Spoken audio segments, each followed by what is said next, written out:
我喊跟我击掌干嘛？那是拥抱啊！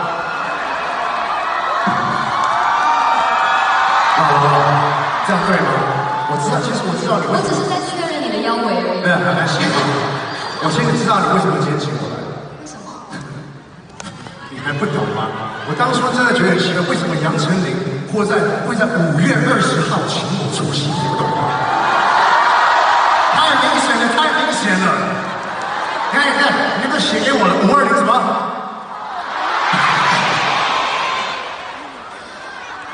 我今天是可以陪你啦，因为我想说你单身嘛，所以就找你来这边玩，对不对？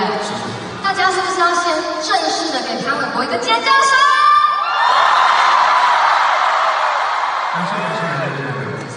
其实我跟玮柏大家都知道我很爱斗嘴，对。但是今天我真的是你不要不习惯，我可能吐。你可以吐，但是你忍一下，因为玮柏真的是我入行18年来认识最好的男人，他是说太太以外的部分，是不是觉得我生气？是不是发烧了？没有，我一定要讲，因为他是我认识真的最有义气，然后每一次有什么想要请他力挺帮忙的，他绝对就是义不容辞。然后像今天这个，他也是排除万难，并且他答应留给我的，他不会在这边一下说哦可能有工作进来，然后一下又哦可能可以，就是不会扭捏，就是一个很男人的男人。其他男艺人会是不是？有一些人真的会，但是潘玮柏是我见过真的是最大方、最重义气，然后会是我一辈子最好的朋友的男人。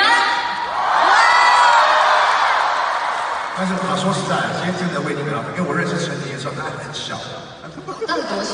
他这么高而已，很多人到的时候，我当时还在当 DJ，然后认识了陈琳，然后不知道为什么就跟他一拍即合，然后看着他慢慢长大，然后得到了非常多的成就，然后这次开巡回演唱会，有你们所有朋友们的尖叫还有支持，所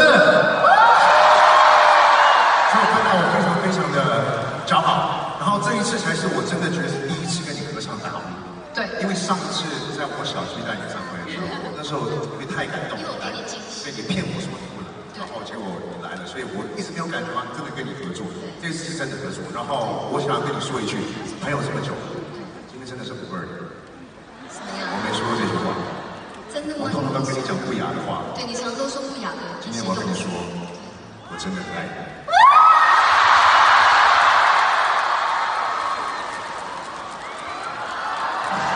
也想做 ending，就是一直在留在。我打算赶快下台，先把这讲完走了。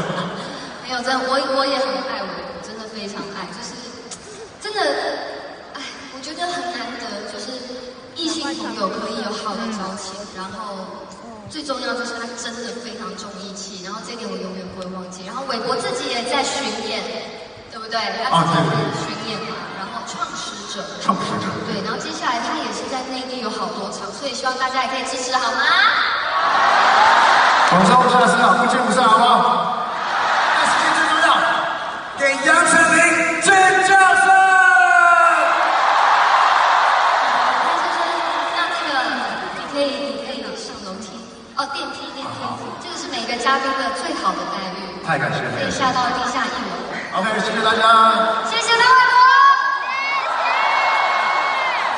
下去医馆吃饱一点，流好多汗，赶快吹风。